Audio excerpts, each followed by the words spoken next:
Good morning, labor. Good morning.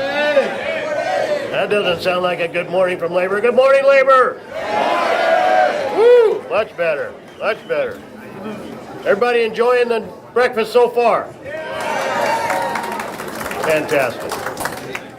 My name is G. Anthony Phillips, and I am the president of the Napa Solano Central Labor Council.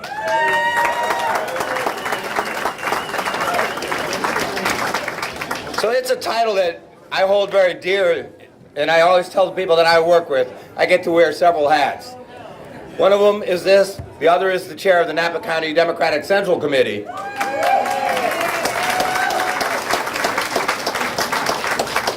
But out of all of those, I've been in labor in my union for 40 years. So that is where my heart 100% is and has been for more than 40 years. So it's always great to sit in there and be in the House of Labor knowing that these are all my brothers and sisters out here because they support us. And now I'd like to bring up a guy that gets to work extremely hard for all of us. He is the business manager for the Napa Solano Building and Construction Trades, my brother, Danny Bernardini. I get the pleasure of introducing Mr. John Riley over here, sitting to my left. So, when I got talked into doing this job, one of the first people I sat down with was John Riley. And many of you who've run for office have been asked this question. How was that car accident where you hit your head and decided to do this? 3 or 4 years later, I don't know how long it's been, I couldn't be happier. Many times you see John, you see me, you see me, you see John, we work together. There's a lot of building trades and a lot of CLCs out there who would love to have the relationship we do. And I think labor as a whole benefits from us working together. And I think I could say a lot, but enough has been said. The person I want to be when I grow up, John Riley.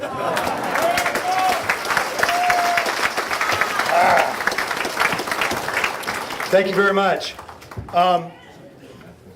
Mark Van Gorder remarked to me, he said, you know, if you're talking about what our community looks like, Napa and Solano County, all you got to do is look at this room and the diversity that we see.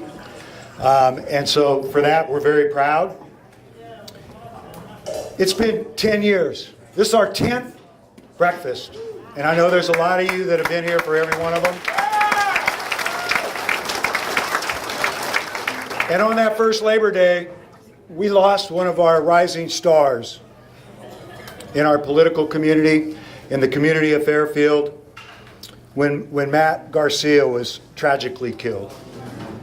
And our 50-50 raffle this morning, they all kind of blur together, is for the Pobletti Foundation. And Patty Pobletti, who, like the Cordomanch family and Matt's family, are turning those tragic circumstances into a very positive for our community. And so please donate and buy those raffle tickets so we can continue our relationship with the Pobletti Foundation. Thank you. Last year we lost a few labor warriors, and I know that not everybody has made this list that we're going to show you. But these were all mentors of mine in the labor community. And so I would be remiss if we didn't start our meeting off with a moment of silence for Matt Garcia, Bruce Gorley, business manager, IBW 180, Frank Daniel, my mentor in the Firefighters Union, Barbara Candelas, a mentor and good friend of mine over the almost 40 years I've been doing this, and Leroy Bennett, a firefighter from Vallejo, California, who started our fire cadet program and has touched the lives of thousands of young men and women over the course of his career. So I'd like to take a moment of silence for those individuals and anybody else that may be close in your heart.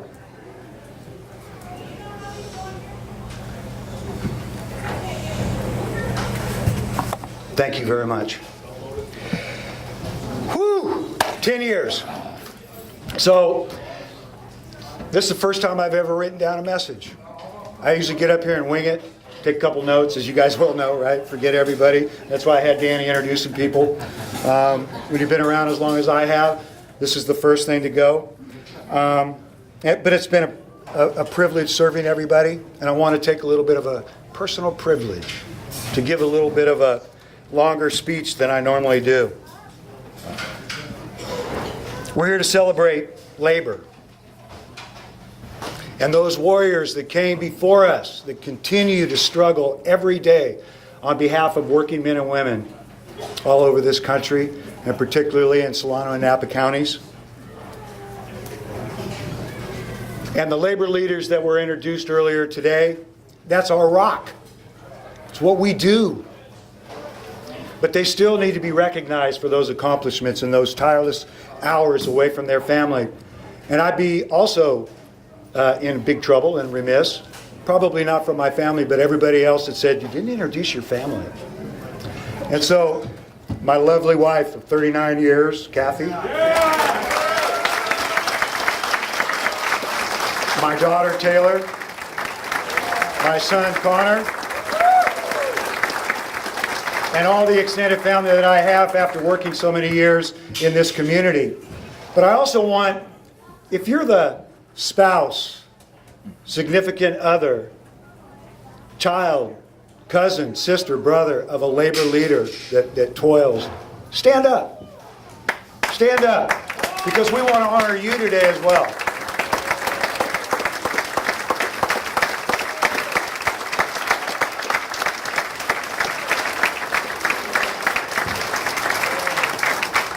We started identifying and meeting with candidates for this election the day after Labor Day.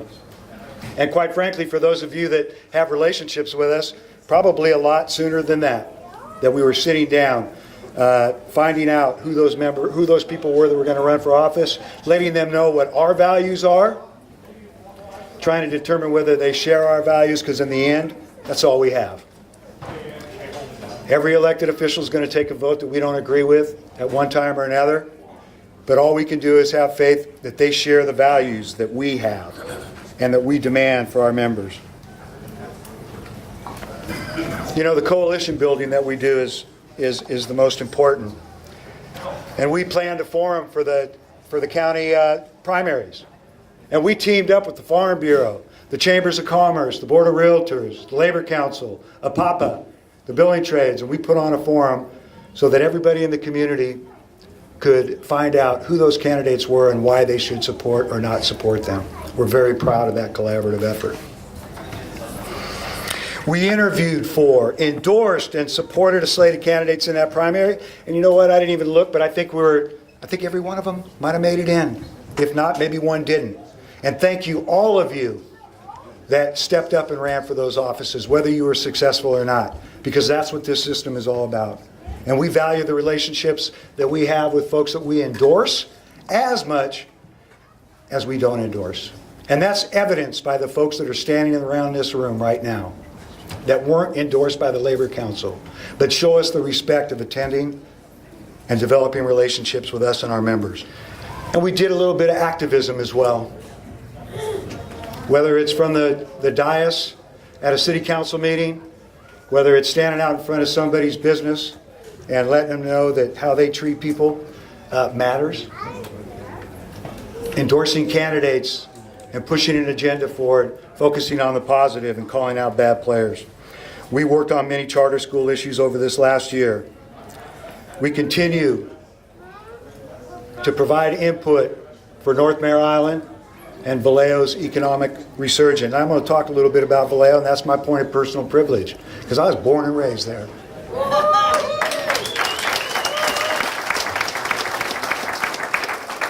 Right after Labor Day, we started working on a facilities maintenance bond in the city of Vallejo.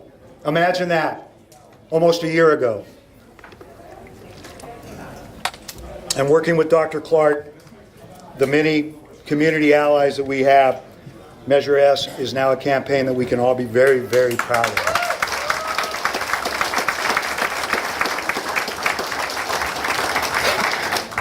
We also take a lot of time advocating for all of those 53 affiliates. Setting up meetings with our elected officials because we have that relationship. And bringing along affiliate leaders that have nothing to do with the issue at hand, but want to show solidarity. One vision, one voice, working people standing together every day in every way. Right on, right on.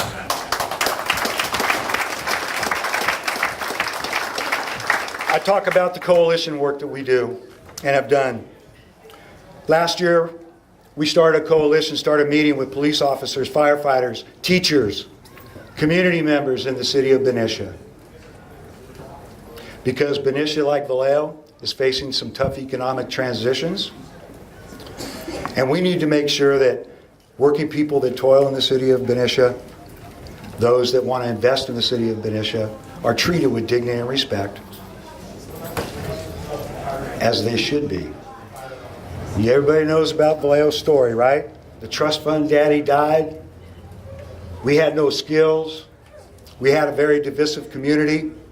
And so we decided that we needed to step up, step out, and speak up. And we started Jumpstart Vallejo.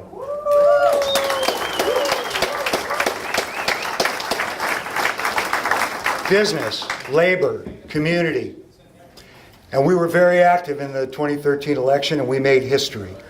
We elected 3 out of the 4 candidates that we endorsed, and we changed the majority on the city council. And when I say change, we help change. You know, that's all we can do, is help our candidates get elected. We don't own anybody. We don't buy anybody. We don't have to. We're labor. We're working men and women. After that 2013 election, no odd year, right? We all went back to our comfort zones, under our rocks. And we allowed our newfound majority on the city council to be attacked by those that would rather bully, lie. But in 2016, we had an extra year. We came back together, and we vowed before we did anything that after the election, we were going to stay together. We were going to meet every month so that we could work on making sure that economic development, that how businesses that want to come into Vallejo, how they're treated. We're going to focus on Measure S. That coalition is what governance, is what community, it's what labor is all about. When that bond came up and started being talked about, I reached out and made 30 phone calls. I started with Bob Sampie and Katie Meisner. And then I called Rosanna and Hermie and Pippin and all of my friends in the city of Vallejo and people in both parties. People that maybe don't agree on issues but agree that we only have to have one reason to back this, and that's for our kids and our grandchildren, and to shed a light on bad behavior.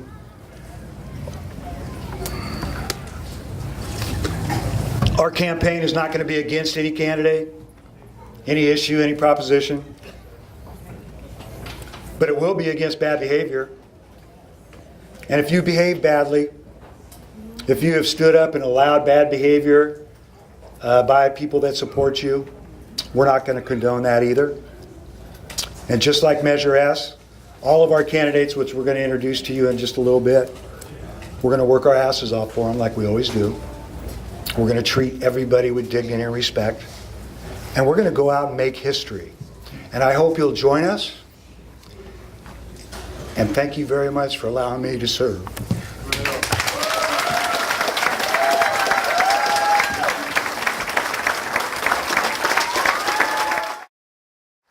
You know, this is a good Labor Day. It's a good Labor Day because it's a good year.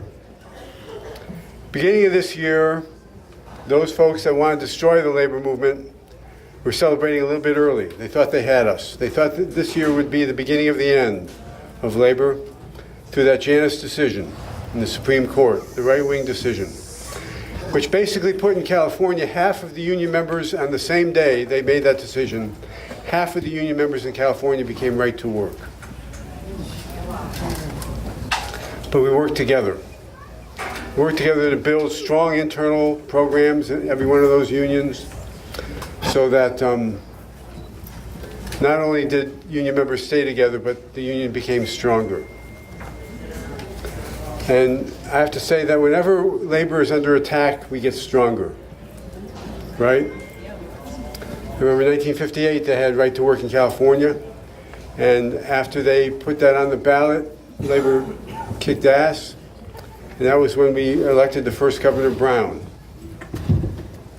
when he wasn't supposed to win because we mobilized. So this is a good year for labor. And what we've seen among all those public sector unions across the state, because we worked early on this, we worked hard, we brought everybody together, we saw strong local unions build internally. And I can now tell you the official report, that you're the first group to hear from me on this, is that our public sector unions in California are not weaker, but they are stronger. They're stronger because they kept their members together. And not only have they kept their members together, but when you build that kind of strong internal program, by extension, that goes into politics too. And so now we're stronger at the ballot box as well. The labor movement's goal is to build a strong voice at work and also to support a strong voice for everybody in the ballot box. So congratulations on a good Labor Day, and let's take this on to November and win there as well. Thank you, John Riley. Today, I have the distinct honor and privilege of introducing Congressman Mike Thompson.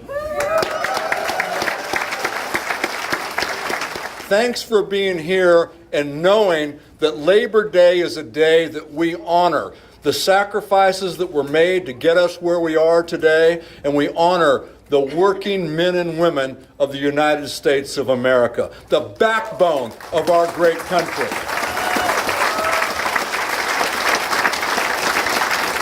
John Riley, wherever he went, did a fantastic job talking about where we need to go and how we're going to get there, and our future and labor's role in getting us to that spot. I just want to take a moment to thank you for getting us to where we are now.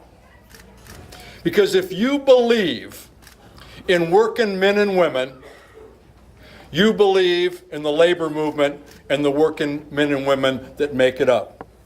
If you believe in a 40-hour work week, then you need to be here and stand with working men and women. If you believe in the health and safety factors that labor fought for generations, the protection in the workplace, then you need to be standing with labor. If you believe in the environmental protections that the labor movement helped generate and put in place for the work environment, then you're at the right place, standing with labor. If you agree with decent salaries for working men and women, then you're at the right place, standing with the men and women of labor. And if you believe in a retirement system that values hard work and secure retirement, then you're in the right place, standing with the working men and women of the United States of America. So thank you for recognizing that. We have some of the most fantastic candidates from one end of this country to the other. People who have been extremely successful in their own right, who woke up after the last presidential election and saw what was happening and said, wait a second, it's time that I get involved and do something about this. These are incredible people. And like many of you, I've seen some great candidates. Rosemary, how many candidates have we seen come and go? Some of them elected, some of them still working, but we've seen some great people. Let me tell you, they pale in comparison to this year's crop of congressional candidates. They are fantastic. They are working hard across the country. They're raising the money they need to raise. They're getting the publicity they need to get. They are working tirelessly because they want to contribute to our great country, and they want to stop this unhinged character in the White House and want to make sure we get the country back on track. So if you want to do something, get engaged. It all happens on the ground. You know that. It's all about the ground game. We can win this thing. With your help, with Labor's help, we're going to do it. We're going to change the direction this mad person is trying to take us in, and we're going to check him, put him in check, and we're going to turn this Republican leadership out to pasture. Thank you all very, very much. I see in this room more candidates than I have ever seen in the 10 years that this labor breakfast has taken place. There is an understanding in these communities that if you want to be involved in local government, you must be working with the labor community. It's clear, and it's there, and it is exemplified by the number of candidates that are here in every campaign, whether it be a school, a city council, or beyond that. We're here, Mike and I, because we understand this is where the power emanates. From the working men and women, from the families that care about the future, who understand that by having solidarity on labor issues, having solidarity on wage issues, having solidarity on environmental issues, we will change the direction of this nation. It's not just here in Solano and Napa counties. It's across this nation. Mike spoke to the candidates that are running for Congress in districts that were never thought to be competitive, that are now competitive. In California, we may be able to take back 6 or 7 seats because of your involvement. And that's about 30% of the way to taking back Congress. We need to be energized. We need to be dedicated. We have 60 days of work out ahead of us. And you can count on one thing. We take back the House of Representatives. There will be leadership such as Mike's, such as other men and women across this nation that are dedicated to making sure that there is an equitable nation in which not just the wealthy prosper, but with a nation in which every working family prospers. That is our promise. That is our vow to the men and women of America, to the voters of America. Give us an opportunity first to put the president in check so that he's not running wild as he is today, so that there is a block to the programs that he's putting forward. Give us an opportunity to take back the House and the Senate and to prepare for the 2020 election where we will take back the presidency. Amazing. I was down in Los Angeles a couple of months ago, and I mean, it was unbelievable. I think the last time I'd been there was 10, 12 years ago, and the difference in our policies, our tailpipe emissions, all the different standards that we've done in the United States, starting in California, have really worked. And they're providing clean air, and they're rolling these things back, not in Sacramento, because every time they come out with a new policy to diminish the regulations, we're coming out with another one to strengthen them. Thanks. Finally, 2 more points. Prop 6. Art brought it up. Look, this is so important. I'm telling you what, just to put another face on this transportation, let's call it what it is. It's a gas tax. In 1991, the gas tax was 18.1 cents per gallon. Today, I mean, a year ago, before we passed it, SB 1 last year, it was 18.1 cents. And you know, we say to companies, how would you be if you had the same amount of income in 2018 to do the jobs you're supposed to do as you had in 1991? It doesn't work. The math doesn't work. That's why our roads have gone to hell, and we need to have this. And let me just tell you, all these city council members you're running, or your promoted county supervisors, start telling people how bad your communities are going to get hammered if Prop 6 has any chance of winning. We have to defeat it. It's so incredibly important to every single person, and then also the jobs that it'll create and the trickle-down effect to consumers and labor is just absolutely phenomenal. Finally, I'm calling it out today. I don't know if I'm sure a lot of you heard, but My Senate Bill 901 passed on Friday night about 11:30. It passed the Senate. It passed the Assembly. And some people want to call that a bailout for PG&E. Let me tell you what it was a lifeline. It was a lifeline for victims so they wouldn't be victimized yet once again. It was a lifeline to ratepayers. When you delve down into this, ratepayers, if PG&E goes bankrupt, downgraded one more, the rates would have gone up $30, $40 a month immediately. It was a lifeline to ratepayers. And let me tell you, we're making sure that PG&E is going to have to fix their lines, fix their grids, mandate. The governor has put strict regulations in there to triple the fines if they don't do the job. And we're going to hold them accountable. And it's not a cap on what they're going to pay. They're going to come in and they're going to pay the maximum amount possible before they go off the cliff, much like they did in the pipeline disaster. And then the CPUC, so they're going to be first in. The CPUC will come in, monitor them, all rate cases. They'll be able to monitor how much they want, and also know that they're on the hook because this is a loan from ratepayers. So we did take that seriously, but it's really easy for legislators to stand up and criticize something because they know that ratepayers want to hear that somebody's working for them. But the reality is everybody in that legislature, all 30 senators that voted for that bill and all 54 or so, or 49 assembly members that voted for that bill took a hard vote. And they voted for it, and I just want you to know that we're going to be out there till the end. And one final thing, because we're here on Labor Day, what did that do? That also protected the pensions of all the men and women, the linemen, everybody, the IBEW that have all retired. That helped future jobs. Because let me tell you, there were hedge fund operators out there, hedge fund managers that wanted PG&E to fail so they could take over that company, cut the labor force, do whatever they needed to do. So it was a good on balance thing. It wasn't perfect, but that's why we'll be able to correct some flaws as we move forward. One final point. I am so honored to be able to represent each and every one of you, men and women of labor, all our local officials, and I just thank you every single day for giving me the opportunity to represent my district. Thank you.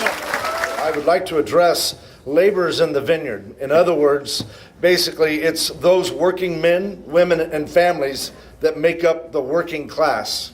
Now, as was eloquently put, as others have said as well by John, I appreciate and I completely find value in the positions that the Democratic Party takes, that they have fought for and continue to fight for, that they have stood for and continue to stand for.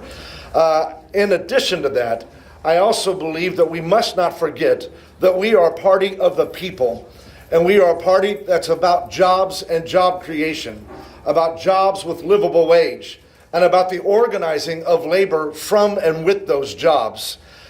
Go back to, well, this is a long time ago, go back to 1828, where in that time it was the elite and the privileged that ran and controlled the government.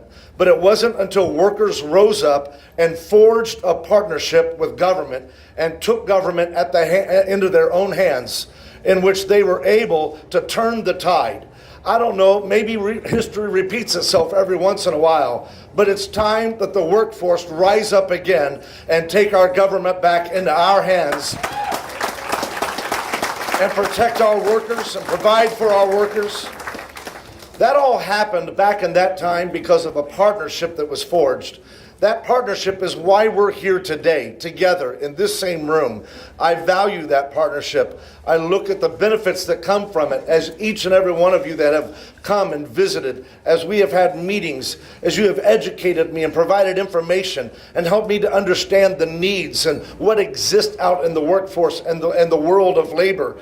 And because of that, it has given me the opportunity to make the right choices, to move forward, have the right partnerships myself, and to be able to go arm in arm with labor and move our cause forward. I thank you for that partnership. It's an honor to be here today, and let's move forward and let's get our government back into the right hands, our hands, and for labor. Thank you, and God bless. That we sit here in front of everybody today and all the hard work and labor that we do, but I think one thing that always resonated when I've come to these is that the word family. And so the number one thing that I worked on this year, and I will continue to work, is education in families. Because if you do not have an education, you can't get where you want to go. We were lucky enough is that when I started working for families, I wanted to make sure that when you went to work, that you were assured that your children were in safe hands.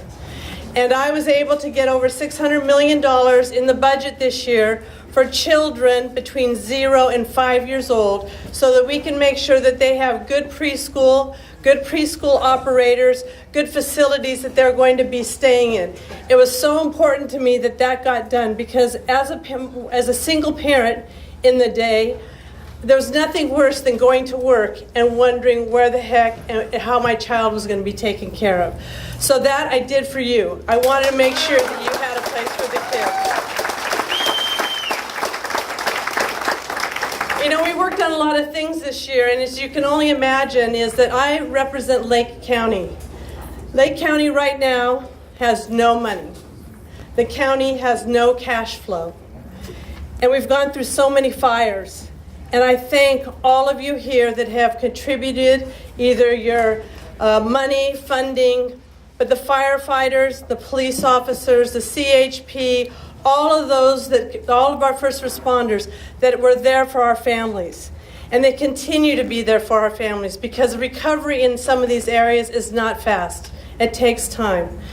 And one of my complaints and one of my concerns during this period of time was making sure that we had people to come back and help rebuild those areas. And it's difficult to find people to do that. And I'm hoping that we can continue our relationship, that we can make sure we get young people trained to come and work in the trades, and that they can help have good jobs and support their families. I don't know how to begin to thank all of you, because from my heart, if you can be there, and some of you have seen it, it is so hard to see people come back from nothing.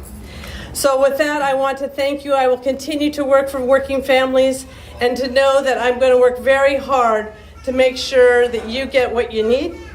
And I guess I should back up. One thing is that I chair the local government committee.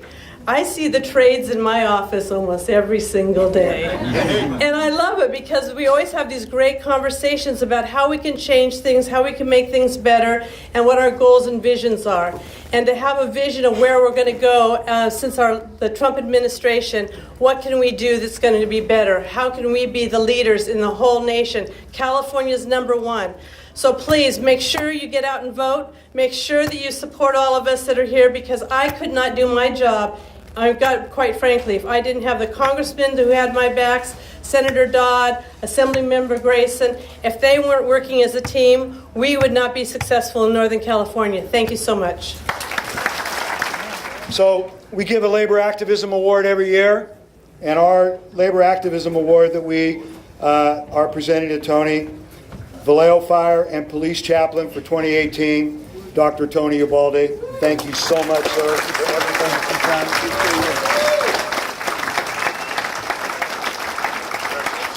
Thank you so much. What an honor. Thank you. Okay, I was going to say, you can't talk.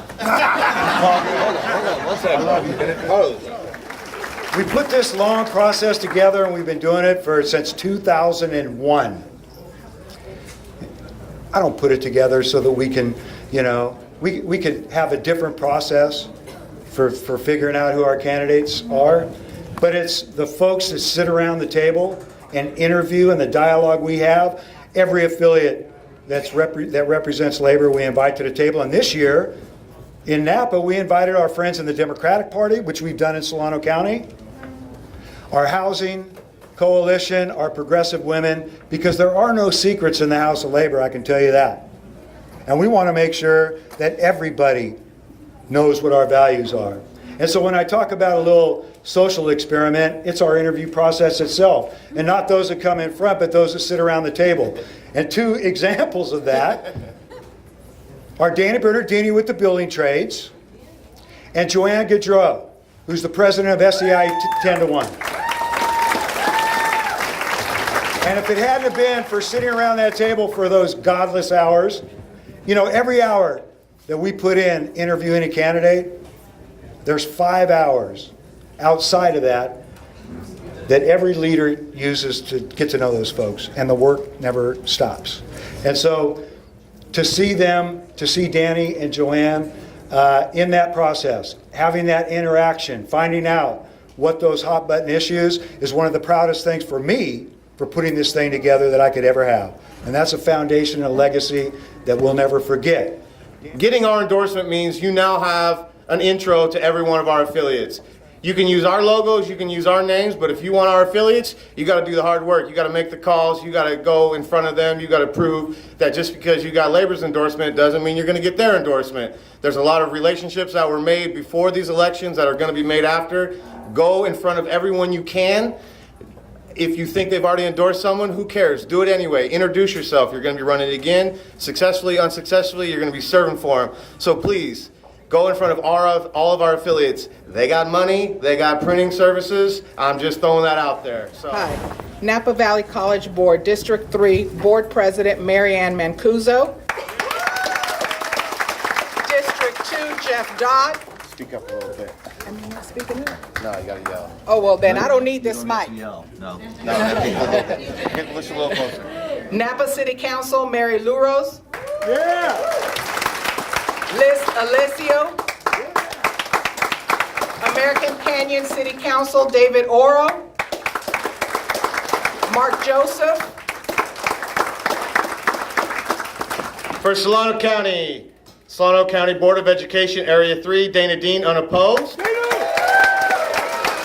She's a winner already. And a newcomer on the scene for Area 6 of the Solano County Board of Education, Ginger Dunn. And another one of those endorsements that may have been a surprise to some for Solano County College Board, Karen Sims. And our friend Sarah Chapman running unopposed again. Right here in the city of Benicia, you know, some people say Democrat, Republican. Look, it's a nonpartisan race. We don't care. Lionel Largaspada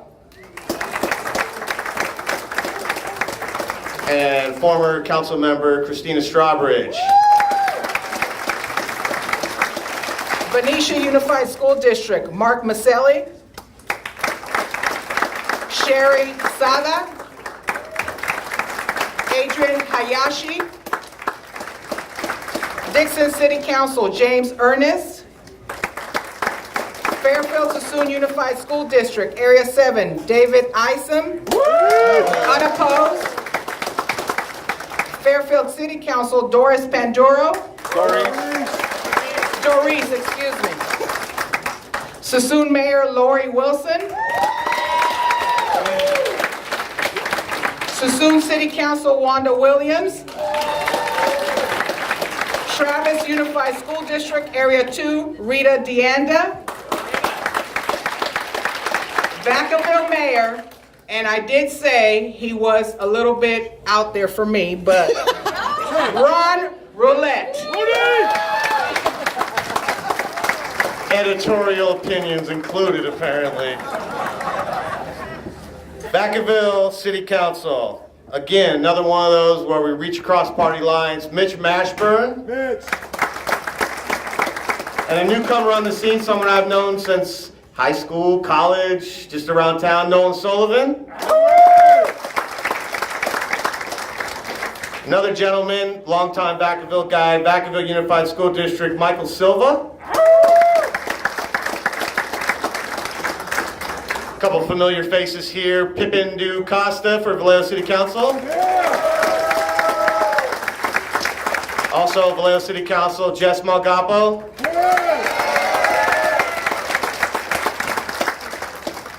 Then we got this new guy. Some of you may have seen him around, Hakeem Brown.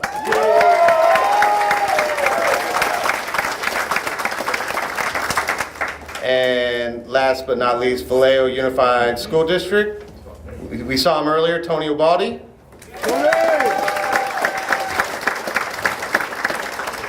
Berkey Worrell. Young man who's come a long way, John Fox. And a new but an old face, Tony Gross.